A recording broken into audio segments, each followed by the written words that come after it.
Every day across the country, millions of Americans shop for groceries to feed their families. There are hundreds of stores to choose from, but one of the most popular of stores is Costco, since they offer families products in bulk at a lower cost. These low-cost savings help hardworking Americans save thousands of dollars, which is incredibly helpful considering the cost of living has increased over the last several years under the failed leadership of Barack Obama. Well, now it appears that Costco may be off the list of grocery stores for many Americans after it was discovered that they are catering to Muslims in a significant way. Over the last several years, Muslim refugees have been flooding our borders thanks to liberal policies. These refugees are taking over towns all over the country, and no matter what President Trump has done to stop the flow, the left continues to bring them in. It has become so bad that certain parts of the country no longer resemble American cities but appear as third-world countries. Crime has risen to the point where white women are afraid to leave their homes in fear of being harassed by Muslim males on the streets. If that was not horrific enough, now American businesses are bending to Muslim demands, as it was just discovered at Costco. It was reported recently that a regular Costco shopper found meat in the refrigerator section marked as certified halal and was immediately angered. You see, the left will try and paint halal meat similarly to the kosher meat is prepared, and to be perfectly honest, there is no comparison. First of all, halal is vastly different from kosher meat in the way that it is prepared, and it is unlawful for a Muslim to eat meat that is not halal. When the butcher kills the animal, he must be facing Mecca and yell Allah Akbar, or can opt to have a tape play the words over a loudspeaker. The practice is not healthier for the consumer, and it is also grossly inhumane for the animal to be killed in this manner.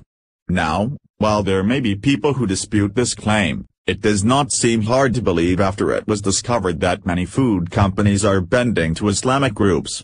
The president of Halal Choices, Kirali Smith, recently made a video detailing how Islamic groups have convinced food companies to make their products halal compliant and then pass the cost off onto the consumer.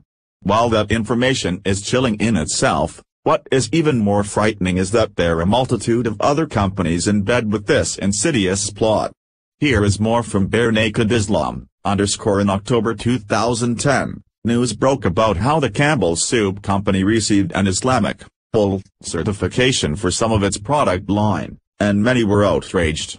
There was a legitimate concern, not with the fact that Campbell's received the certification, but with what organization the certification came from, that being the Islamic Society of North America, ISNA, a group co-founded by Palestinian Islamic Jihad, PIJ, leader Sami al-Arian. In 2007 and 2008, ISNA was named by the U.S. Justice Department as a co-conspirator for 2 federal trials dealing with the financing of millions of dollars to Hamas.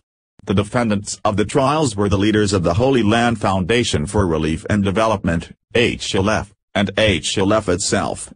In the end, each was found guilty of all charges. There was good reason for ISNA being named. For years, since HLF was established in 1987 as the Occupied Land Fund, OLF, the group advertised its mailing address as the same one being used, to this day, by ISNA. ISNA's main youth group, the Muslim Students Association, MASA, asked for donations to be sent to the address in OLF's name. This information, along with the backlash Campbell's received, might have contributed to Campbell's ending its association with ISNA and becoming the client of another halal group, the Islamic Food and Nutrition Council of America, IFNCA. However, Campbell's may have acted too soon, as ISNA has now announced that it and IFNCA have forged an agreement to work together. As was posted this month on ISNA's site, ISNA has built an alliance with the Islamic Food and Nutrition Council of America, IFNCA, the largest halal certifying body in the U.S., for support in establishing the National Halal Standards and Accreditation Body. The push to make food products halal-friendly in America has quickly spread to almost every major food company in our country, including KFC, Whole Foods, Publix, and as previously mentioned Costco. For a complete list of companies that are complying with Islamic demands, please visit Bare Naked Islam's page. While some may muse that this is just another way to make money off the Muslim community, it could be one way for Muslim extremists to force Americans to give in to their demands and take over our country once and for all. Patriot Journal. Follow us on Facebook at Freedom Daily.